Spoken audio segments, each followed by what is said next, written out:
त्यामुळे वर्ध्यात गेल्या 2 दिवस जो संततधार पाऊस झालाय त्या पावसामुळे शेतीला मोठा फटका बसलाय। बहुतांश ठिकाणी जमीन आणि पिकं पाण्याखाली गेली आहेत। जिल्ह्यातील आष्टी, कारंजा, हिंगणघाट, समुद्रपूर आणि देवळी या तालुक्यात शेतीला मोठा फटका बसलाय। या ठिकाणचा आढावा घेतलाय आमचे प्रतिनिधी निलेश बंगाले यांनी। वर्ध्यामध्ये गेल्या 2 दिवसापासून संततधार पावसाचा जो धडाका आहे हा सुरू होता। रिमझिम पाऊस आताही सुरू आहे, परंतु 2 ते 3 दिवस झालेल्या सततधार पावसामुळे शेतीला मोठा फटका बसला आहे। वर्ध्यातील शेती पूर्णतः पाण्याखाली गेली असून शेतकऱ्यांची अतोनात नुकसान झालेले आहे। मी ज्या ठिकाणी उभा आहे हे आता आपण या ठिकाणी बघू शकता कशा प्रकारे शेतीचं या ठिकाणी नुकसान झालेलं आहे। भरमसाठ पाऊस झाल्यामुळं शेतीचं मोठं नुकसान झालेलं आहे। त्यामुळे शेतीचं हे पीक जे आहे हे पाण्याखाली गेलेलं आहे आणि याचा कास्तकारांना जो आहे हा मोठा फटका पडत आहे।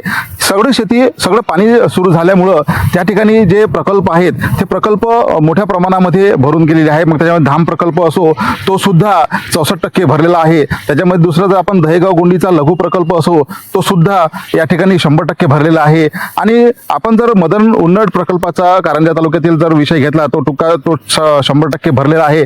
आणि एकंदरीत आपण जर बघितलं तर नदी प्रकल्प असो हे प्रकल्प सगळे भरलेले आहे। आणि तुम्ही माझे पाय पण या ठिकाणी बघू शकता किती मी चिखलामध्ये या ठिकाणी रुतलेलो आहे। म्हणजे गुडघाभर मी चिखलामध्ये या ठिकाणी उभा असून एवढा एवढा भयानक पाऊस जो आहे या शेतीमध्ये झालेला आहे। आपण या ठिकाणी बघू शकता शेतीतले पीक कसे झोपून गेलेले आहे। आणि हे जे आहे जमीन जी आहे ही अतिशय या ठिकाणी दलदल निर्माण झालेली आहे जमिनीची। त्यामुळे एकंदरीत कास्तकाराच्या हाती आलेलं हे जे पीक आहे हे निष्ठून तर जाणार नाही ना अशी भीती आता निर्माण होत आहे। त्यामुळे एकंदरीतच गेल्या 2 ते 3 दिवसापासून जो पाऊस आलेला आहे या पावसामुळे शेतकऱ्यांचं अतोनात नुकसान झालेलं आहे। आणि एकंदरीत आपण जर बघितलं तर अतोनात पाऊस झाल्यामुळे शेतामध्ये पाणी घुसलं आहे आणि पावसामुळं मोठा जो त्रास आहे ह्या शेतकऱ्यांना होत आहे। त्यामुळे एकंदरीत सगळे शेतकरी जे आहे या सर्व नुकसान भरपाईची मागणी करत आहे।